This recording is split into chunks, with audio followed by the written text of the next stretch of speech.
자, 리포트는 계속해서 쏟아져 나오는데 네. 그중에서 이제 눈여겨볼 만한 리포트 무엇이 있을까 만나보는 시간인데요. 그 전에 지난 시간에 황금주 선택해 주신 것 리뷰를 해보겠습니다. 먼저 롯데케미컬인데요. 장중 최고 수익률이 이제 10% 가까이 나오긴 했습니다. 현재 매수 가격보다는 현재 가격 좀 올라와 있는 상황인데 지금 시점에서의 대응은 어떻게 해야 될까요? 제가 아까 그 서두에 그 자본 경색 부분에 대한 부담감이 있습니다. 물론 이제 실적 부분도 계속 좋지 않은 부분이지만 주가에 저는 최근에 환율이나 미국의 금리 인상을 볼 때 선반영이라는 부분에 많이 초점을 두고 있습니다. 네. 대부분의 주가들이 많이 빠졌기 때문에 이제 반등하는 바운딩 구간이다 이렇게 보고 있기 때문에 현재 모양이 진짜 괜찮습니다. 단기 입형의 5일선 입형의 정별이 된 이런 모습이 나타나고 있고 당장은 이제 한 6개월 우리가 이제 주가는 선행한다고 볼 때 6개월이 있다. 어느 정도 이제 주가의 그 악재들이 미리 선반영돼서 올라간다는 관점으로 볼 때 지금 현재 부분은 저점에서 그 말씀드린 계속 올라가고 좀 있잖아요. 그래서 뭐 아주 큰 그 탄력적인 반등은 아니더라도 어느 정도 낙폭에서 이제 추세적인 반등이 계속적으로 좀 이루어질 수 있다 이렇게 봅니다. 그래서 제가 전체적으로 목표가 한 17만 9천 원대를 좀 말씀을 드린 지 얼마 남지는 않았습니다. 그렇네요. 그래서 1차적인 목표가를 계속적으로 좀 가져가는 전략은 유효하다라고 네. 말씀을 좀 드리도록 합니다. 1차 목표가 17만 9천 원 정도 보셨고요. 다음 종목 칩스앤미디어입니다. 장중 최고 수익률 일단은 한 4%대 찍고 나서 네. 현재 매수 가격보다 현재 가격이 좀 더 내려와 있는 상황입니다. 어떻게 더 매수를 해야 됩니까? 제가 그 이 종목에 대한 포인트는 차량용 반도체다. 맞습니다. 비디오 코텍 부분이 그 차량용 반도체와 많이 연관된 부분인데 특히 여기서 주목해야 되는 부분은 삼성전자의 M&A가 가장 중요하다 말씀드렸습니다. 근데 삼성전자가 아직까지 강력한 어떤 로봇이라든가 또는 차량용 반도체 부분의 M&A를 아직은 지금 안 하고 있습니다. 근데 언젠가는 저는 M&A 부분이 200주 이상 한다고 네. 봅니다. 그래서 현재 주가적인 측면을 볼 때 그때도 이제 이런 부분을 제가 강조했던 부분이에요. 지금은 굉장히 변동성을 주고 있습니다. 중소형주이기 때문에. 그러나 이제 과거 이제 13,500원대 저점을 만들고요. 이렇게 보시면은 현재 그 약간 박스권 흐름이 좀 보이고 있습니다. 그래서 이 종목의 가장 그 중요한 포인트는 삼성전자의 로봇이든 또는 전체적으로 차량용 반도체든 M&A 부분이 부각이 될 때는 주가가 어떤 변동성을 줄 수 있다 이렇게 봅니다. 대세 흐름을 볼 때 우리나라도 차량용 반도체 부분이 2%밖에 안 됩니다. 지금 점유율이. 그래서 상당히 그 부분에 어떤 성장성이 부각되기 때문에 삼성전자도 미래 먹거리이기 때문에 M&A 부분이 나타난다면 이런 종목군들에서도 이제 주가의 어떤 반등의 모멘텀이 있다 보기 때문에 저번에 말씀드렸던 매매 전략은 계속적으로 유지를 하셔도 된다라고 말씀을 좀 드리겠습니다. 알겠습니다. 자, 황금주 리뷰해드렸고요. 자, 오늘은 어떤 황금주가 나올지 잠시 후에 공개합니다. 먼저 주요 리포트부터 확인해 보겠습니다. 헤드라인과 함께 꼽아봤는데요. 자, 교보에서는 글로벌 진출을 위한 비용 효율화를 확인했다. 대신에서는 잠시 쉬어가나 2023년의 성장은 유효하다. 메리츠에서는 지금 3분기 리뷰 별도 견조 연결 실적에 대해서는 미진하다. 자, 유안타 쪽에서는 스텝 바이 스텝이다 주셨고요. 유진투자증권은 SMT 반도체 2차 전지 3D 검사 장비 업체. 야, 이렇게 좀 다양하게 다변화돼 이것도 좀 매력적으로 요새 보이고 참 말이죠. 다양해집니다. 리포트가 많이 나오고 그렇죠. 있습니다. 요새. 예. 잠시 쉬어가지만 차라리 내년에 이렇게 성장이 확실하다라면 이쪽도 끌리긴 하는데. 네. 과연 매니저님께서는 어떤 리포트를 선택을 해주셨을까요? 좋습니다. 잠시 쉬어가지만 내년은 성장 유효하다. 그리고 스텝 바이 스텝인데 궁금합니다. 과연 어떤 종목에 대한 리포트일지도 확인하죠. 네이버 심텍, 신세계 인터내셔널, 로보티즈와 펜트론인데요. 네. 좋습니다. 그러면 심텍부터 하나씩 먼저 살펴볼까요? 이 네. 두 리포트를 보시겠다고 했는데요. 네. 대신증권입니다. 네. 네.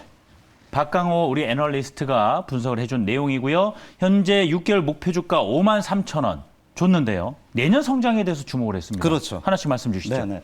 일단 그 상반기에서 또 하반기에 올 동안 이런 심택의 실적 부분은 그 좋지 않았던 부분이 있습니다. 예상보다. 그래서 이런 부분에서 이제 주가가 좀 많이 밀렸던 부분 중에 하나인데 이 리포트의 특징은 이렇게 볼 때는 이 회사는 이제 우리가 알고 있다시피 그 패키징 쪽의 전문 업종이고 또 이 부분에서 이제 그 삼성전자나 SK하이닉스 쪽에 이제 가전부품 이쪽에서 하는데 가장 그 중요했던 부분이 이제 전체적으로 볼 때 이런 그 실적 부분에 대한 부담 부담감은 좀 있었습니다. 그래서 그러면 이제 뭐 지금까지는 주가는 미리 반영이 됐다고 하는 리포트인데 그러면 언제를 봐야 되냐 볼 때 이 한 리포트에서는 내년을 보자. 라는 이제 이런 가장 중요한 부분인데 그 이유 중에 하나를 이렇게 보니까요.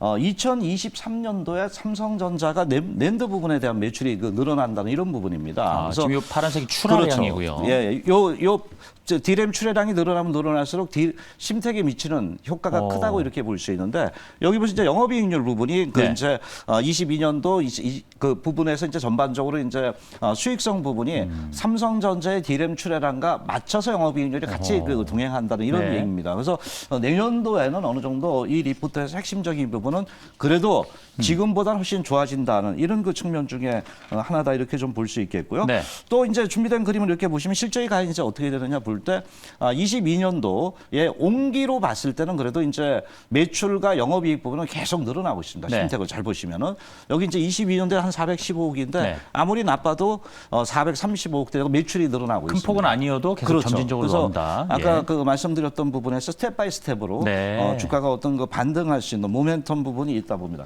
그런데 여기서 이제 중요하게 리포트에서 얘기했던 부분이 바로 역사적인 저평가를 갖다 포인트를 뒀더라고요. 오. 그래서 왜 그런가 이렇게 봤더니 2020년도에 예상 펄을 봤을 때 퍼가 한 4.3배밖에 안 된다는 것은 역사적인 저평가다. 그래서 목표가는 하향이 했지만은 네. 앞으로의 성장성 부분이 있기 때문에 목표가를 뭐 6개월 목표 주가를 53,000원까지도 그러게 말입니다. 가져가도 된다는 이런 그 내용 중에 하나다 오늘 볼 수 그 있습니다. 마감이 한 3만 원대 마감이 됐죠. 3만 네, 어느 정도. 저도 뭐 또 최근에는 모든 35,300원. 부분은 차트적인 부분을 예. 보는데 그 현재 심택의 차트 흐름을 좀 보도록 할게요. 네.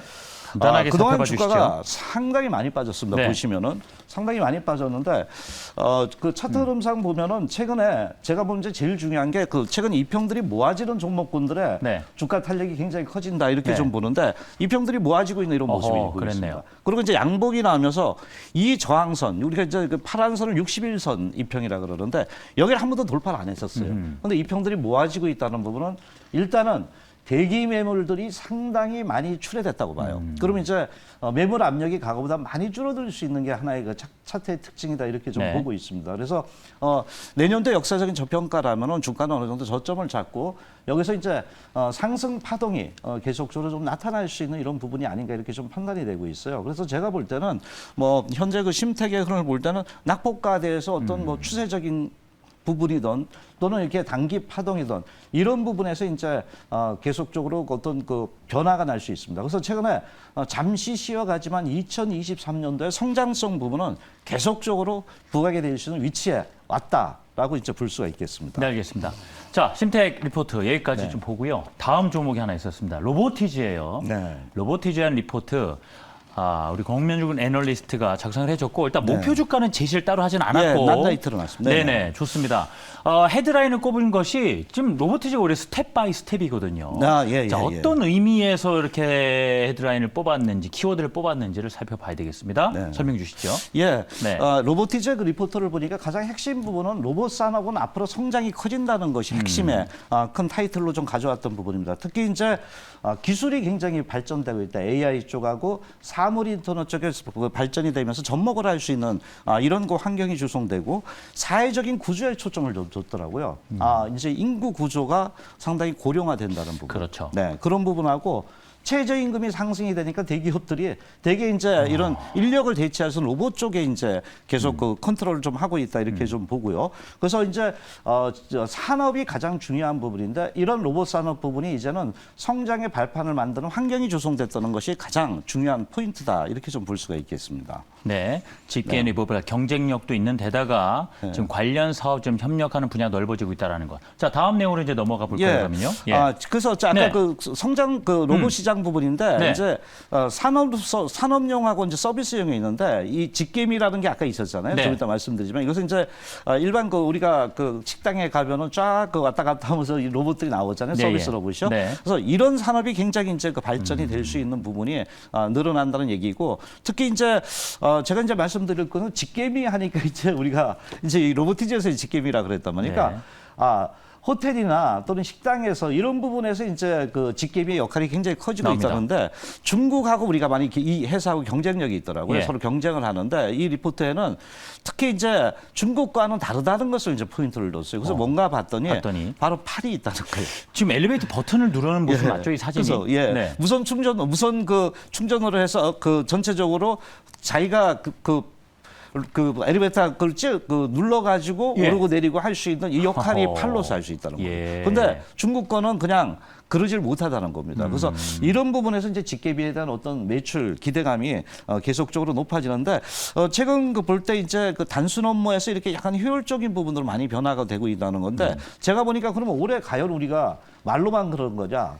매출이 과연 늘어나나 볼 때 올해 한 100대 정도 이제 만든다 그러는 거거든요. 오호. 근데 내년도 네. 이렇게 2023년도 한 1,000대인데 여기서 예측하기로는 리포트에서 2024년도에 한 3,000대 정도를 예상합니다. 그러면 이제 이런 로봇 산업의 특히 서비스 직계비 로봇이 굉장히 이제 그 발전을 하고 있다. 그리고 이제 실질적으로 대체 인력으로 많이 그 로봇이 쓰이고 있다는 것을 하나의 리포트에서 우리가 확인해 볼 수 있고 마지막으로 이제 또 이제 실외도 있습니다. 근데 실외 쪽을 보니까 요건 직계비인데 실외 쪽은 일개미라고 하셨더라고요. 그래서 그래서 이 일개미 부분 보니까 어느 네. 쪽에 이제 많이 들어가냐 볼 때 자율주행 로봇 쪽에 많이 들어가고 있습니다. 그래서 이 자율주행 로봇 부분에서 어떤 그 사업 협력 부분에서 매출 부분이 있는데 실질적으로 이제 자율주행 로봇이 많이 접목되는 게 보니까 이런 그 전체적인 그 물류업체 쪽이더라고요. 근데 미국에서 지금 현재 테스트를 좀 하고 있어요. 그래서 이 부분이 이제 작년부터 했기 때문에 하반기부터 스텝 1, 스텝 2까지 검증이 좀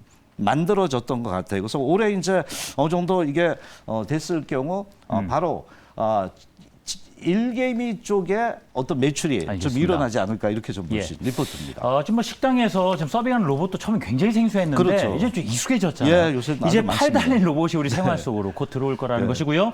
자, 그럼 심테카 로보티즈 중에 우리 매니저님 꼽으신 황금주는 과연 무엇일까요? 네, 바로 로보티즈군요. 로보티즈입니다. 좋습니다. 네. 그럼 이 외에 부가적으로 어떤 부분에 더 또 주목을 하고 계신지 들어보죠. 제가 네. 볼 때 이 회사를 보면서 느꼈던 게 네. 바로 그 다이나믹 셀입니다. 그 다이나믹 이런 그 액추에이터인데 액추에이터는 이제 기계를 갖다 움직이게 할 수 있는 역할을 하는 거란 말이에요. 근데 다이나믹 셀 액추에이터 부분에 그 이 성장성 부분이 부각돼 이게 이제 무슨 얘기냐면은 한꺼번에 다 작동할 수 있게끔. 솔루션 부분을 준다는 겁니다. 대개 이제 로봇은 하나하나 마디마다 명령을 갖다 내거든요. 근데 이것은 다이나믹 셀에서 이런 액추에이터 부분이 한꺼번에 다 명령을 갖다 전달하면서 모든 것을 시행을 할 수 있는 이런 거 구동 그 소프트웨어 중이거든요. 그래서 이 부분은 굉장히 좀 좋아지는데 여기서 이제 중요한 하나의 그 흐름이 해외 쪽. 바로 이제 제품 대비 단가가 한 20% 좀 싸다는 것이 장점입니다. 그래서 이런 부분이 이제 서서히 아까 뭐 100대, 1000대, 뭐 3000대 이런 얘기를 했잖아요. 그래서 이런 부분이 다이나믹 셀을 갖다가 적용을 하면서 매출이 계속적으로 늘어나는 하나의 포인트가 아닌가 이렇게 좀 볼 수 있겠고요.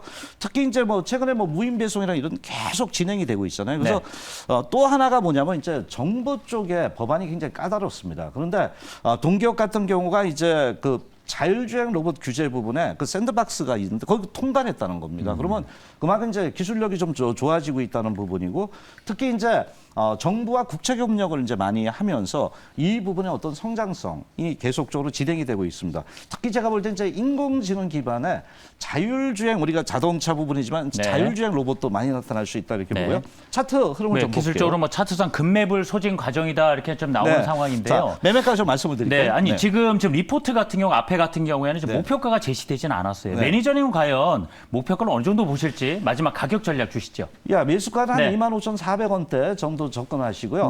목표가는 1차적으로 28,500원대를 접근을 좀 하시면 되겠고요. 손절 라인은 한 24,000원대 좀 짧게 타이트하게 접근을 좀 하도록 하겠습니다. 네, 오늘의 황금주는 바로 로보티즈였습니다. 가격 전략까지 꼼꼼하게 체크해 보시면 좋을 것 같고요. 자, 매니저님 조금 더 가깝게 만나고 싶다 하시는 분들 어디로 찾아가면 좋을까요, 매니저님? 예. 개인적인 그 사정으로 잠시 후에 그 이후에 다시 한번 또 말씀을 좀. 네, 알겠습니다. 네이버 또 밴드 통해서 우리 매니저님 가깝게 만나실 수 있으니까요.